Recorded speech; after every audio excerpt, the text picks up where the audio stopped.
Washing your own car can lead to even more results than paying for a commercial car wash. May ibang mga car wash na gumagamit ng malalaking brushes or mga materials na maaaring makagasgas sa pintura ng iyong sasakyan, kagaya ng mga swirl marks at iba pa. I'm Bob, your virtual blader, na bibigyan ka ng mga tips sa mga tamang tools na maaari mong gamitin sa paglilinis ng iyong sasakyan.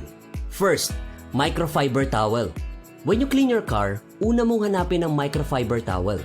Ang normal na basahan or towel is not going to be optimal for washing the car. Madalas, hindi pa ito magandang gamitin. And speaking of maganda, hi! Bob, ikaw pinapangiti mo ko. Woohoo!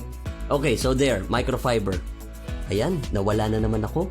Okay, next, car brush.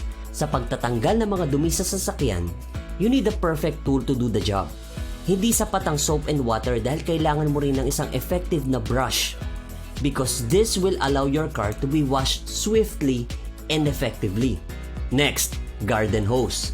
A garden hose is really good at rinsing off the car kasi kaya nitong alisin ang mga dirt at a decent water pressure at hindi masyadong malakas upang makagasgas or makasira ng mga parts nito. Basta may maayos kang hose, you can finish the wash of your car effectively. Ang wool wheel brush naman ay naglilinis ng iyong rims para syempre shining at vibrant ang rims ng sasakyan natin para poging-pogi kagaya ko. Tandaan na in order to make your rims look great, clean them off with the proper brush. And lastly, compressed air. May iba na gustong gumamit ng compressed air to quickly dry their car, lalo na yung mga parts na hindi pwedeng ibabad sa basa. Kung meron ka namang electric blower, this will do the trick. Be careful lang with the temperature, pero mas maganda pa rin gumamit ng air compressor kung meron din naman. Lagi nating tandaan, ang paglilinis ng sasakyan ay hindi nagtatapos sa sabon at tubig lang.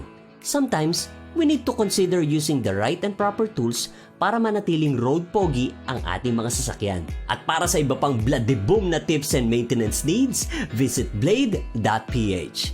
At kung meron ka pang gustong i-add sa video na ito, jump into the comment section at pag-usapan natin yan.